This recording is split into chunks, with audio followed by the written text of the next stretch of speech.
Liberté d'expression, la liberté de la presse menacée, c'est très peu commenté, ce n'est pas surprenant. Des journalistes du Média Frontières ont été exfiltrés hier de l'Assemblée nationale. Des députés du nouveau Front populaire ont insulté hier, intimidé physiquement nos confrères pour les expulser de l'Assemblée. Une manifestation a été organisée. Les échanges également, le commentaire, plus exactement le communiqué de Madame Braun-Pivet est ambigu puisqu'elle pointe la responsabilité de ce Média Frontières qui semble en tout cas ne pas être responsable de ce qui s'est passé. La vérité, c'est que le simple fait pour Frontières d'exister et d'être présent à l'Assemblée nationale est pour les députés de la France Insoumise une forme de provocation. Le simple fait d'exister est une provocation. Donc je vous propose d'écouter cet échange entre la journaliste de Frontières Louise Maurice et le député Arthur Delaporte. Je fais mon travail de journaliste. Vous vous rendez pas compte de ce que vous faites là? Non, je fais mon travail de journaliste. Je fais mon travail de journaliste. Vous êtes des fascistes. C'est pas ça du travail de journaliste. C'est pas ça du journaliste. Et qu'est-ce que c'est alors, monsieur? C'est ce qui Vous êtes des fascistes. C'est ennuyeux quand même de traiter tous ceux qui ne pensent pas comme soi fascistes.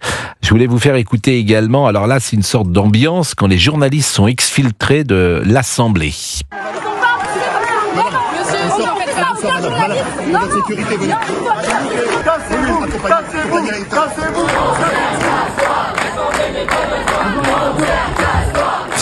Bon, je rappelle la procédure. Pour entrer à l'Assemblée nationale, il faut être accrédité. À partir du moment où vous êtes accrédité, on considère que vous faites un travail de journaliste, ce qui est le cas de Frontières. On est d'accord, pas d'accord, mais on est accrédité. Donc ils peuvent rester dans l'enceinte de l'Assemblée nationale. Imaginez si des députés de droite avaient coincé contre un mur, comme c'est le cas avec Louise Maurice.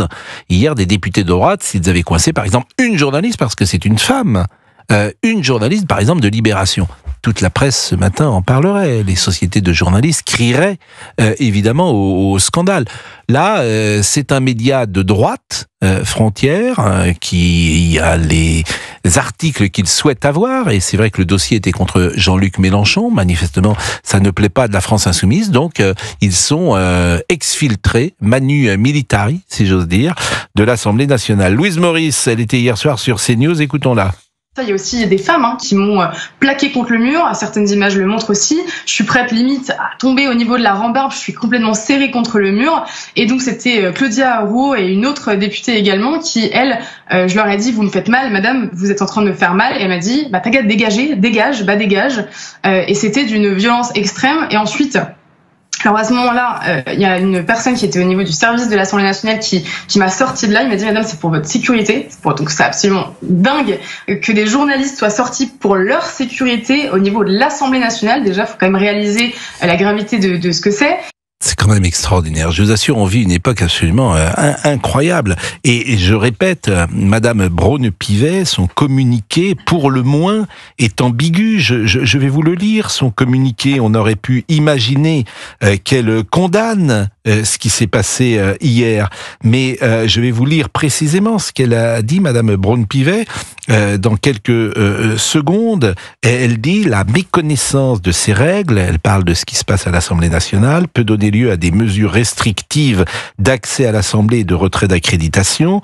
La présidente de l'Assemblée nationale veillera de façon ferme et équilibrée à ce qu'elle soit respectée. Elle le rappellera par courrier aux médias Frontières, comme elle l'avait déjà pu le faire récemment auprès de Madame Lucet. Mais Madame Lucet, c'était pas du tout cela. Madame Lucet était entrée à l'Assemblée nationale pour proposer un test de drogue à des députés. Que je sache, Frontières est entrée pour faire son travail au sein de l'Assemblée nationale. Et on a le sentiment, à travers ce courrier, que c'est Frontières qui est responsable, alors que Frontières a été exclu parce qu'il est Frontières. Par l'extrême gauche. Le célèbre José, parce que José nous appelle régulièrement, mais là, ça faisait un moment que nous n'avions pas eu José au téléphone. Bonjour José. J'ai le bar et puis, bon, mais je vous écoute de toute façon le soir et tout ça. Ouais, bonjour Pascal. Bonjour.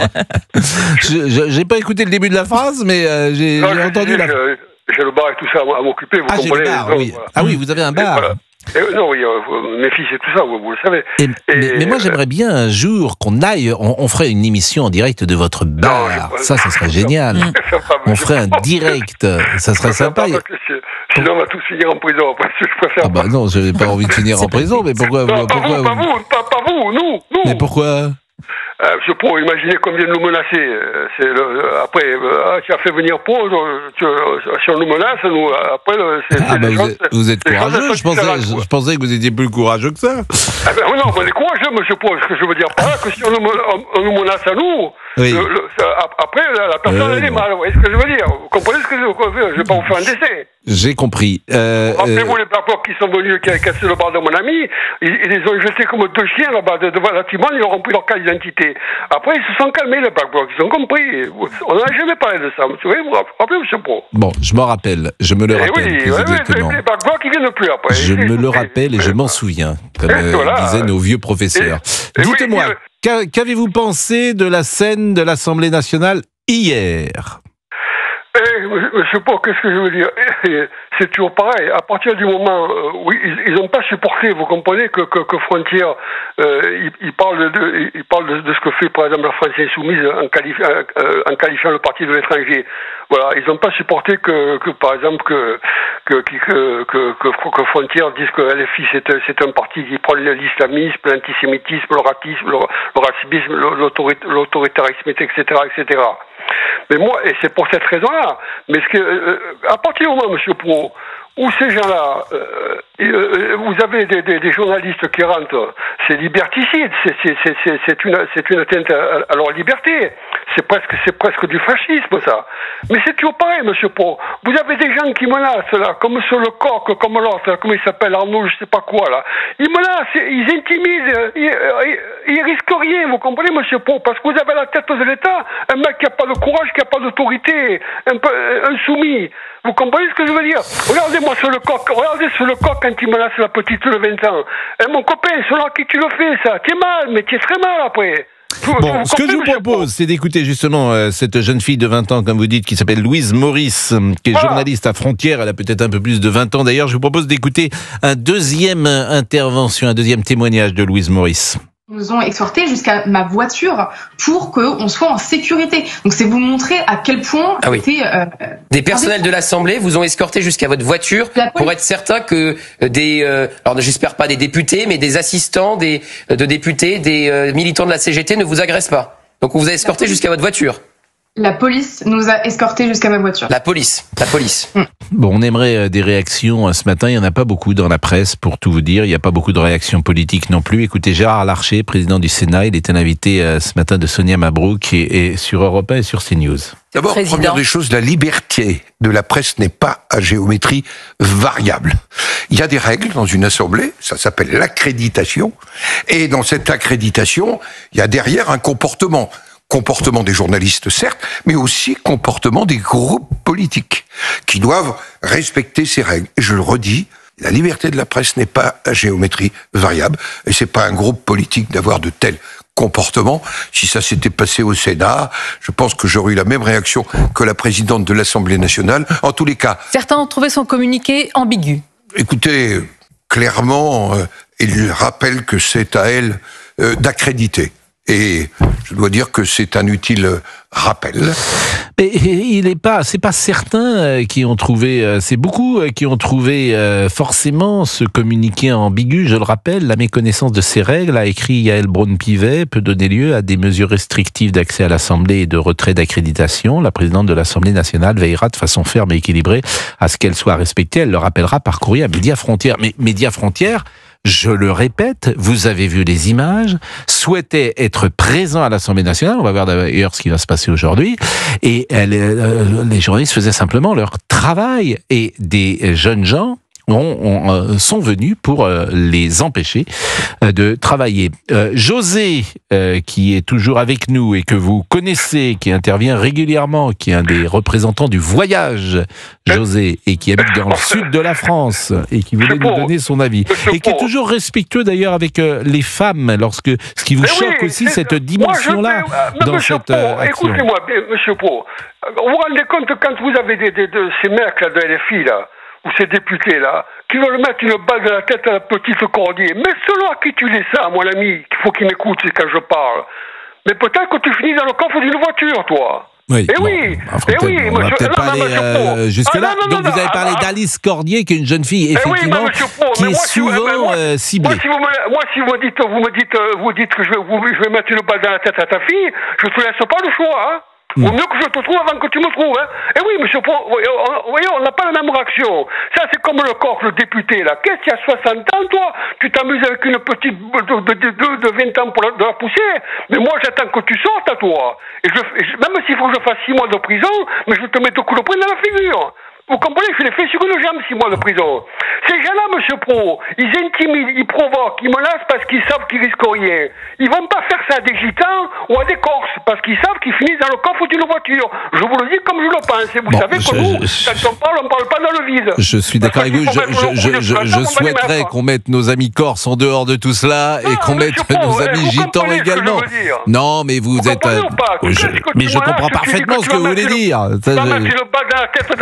José, mais je te découpe, moi. Bon, oui, José, on est sur une antenne.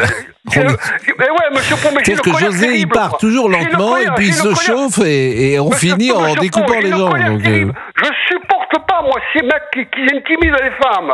Qu'est-ce que tu as des couilles ou tu as une chatte entre les cuisses, toi? Qu'est-ce que tu menaces les femmes? José, pardonnez-moi. José, là, je vous adore, vous le savez bien, parce que vous êtes un personnage truculent qui nous appelle régulièrement, mais cette grossièreté-là, je suis obligé de l'arrêter forcément. Mais restez avec nous, José, on vient vous dire au revoir dans une seconde. Pauline est là, Pauline qui n'est pas à la plage, mais qui est dans le nord de la France. Bonjour Pauline.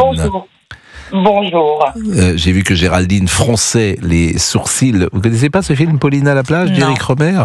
Non. Avec Bulogier, Pauline à la plage. 83. Ben oui. Non. Pauline, je suis sûr que vous le connaissez ce film parce que c'est votre génération. Alors, je suis restée très longtemps sans télé, donc j'ai des lacunes au point de vue cinématographique qui sont assez imposantes. Bon. Donc je ne connais pas, excusez-moi. Ben, c'est pas grave. Pauline, vous voulez réagir sur ce qui s'est passé hier et nous donner votre avis? Vous habitez où dans le Nord? J'habite à Gemont. À Gemont? C'est à la frontière. Bon, et vous avez vu ces images, que vous ont-elles inspiré? Alors, lamentable pour un pays tel que la France, lamentable car elle se passe à l'Assemblée nationale, lamentable, mais alors là, je crois que c'est le bouquet final, parce que c'est une femme de gauche qui dit défendre les femmes et qui en bouscule une autre. J'ai trouvé, mais quand je vois cette femme dont je ne connais pas le nom, je ne veux même pas connaître, qui avait la veste rose, qui est en train de serrer la jeune journaliste contre le mur, qui essaye de garder son téléphone portable en main. Cette femme, elle est payée avec les impôts des Français, mais c'est une honte. Moi, cette femme, je serais au point de vue de l'Assemblée nationale, parce qu'on sait qui c'est. Elle et sa copine qui est à côté, qui l'a bousculée également. Moi, c'est pendant 1 mois ou 2 que je leur supprime leur salaire. Parce qu'elles sont dans la normalité des choses, elles doivent représenter le gouvernement. Vous êtes d'accord? Les diverses opinions françaises. Elles ne représentent pas le gouvernement, mais elles représentent le peuple, oui. Le peuple. Alors, ça veut dire quoi? Ça veut dire que quand elles sont dans leur région, elles défendent les femmes qui font partie de leur parti, mais elles agressent celles qui ne le font pas. J'ai un doute sur ton comportement. Parce que celui que nous avons vu à la télé, qui nous dit qu'elle n'agit pas de la sorte quand elle est dans sa région. Non, mais c'est vrai que c'est assez triste, pour tout vous dire.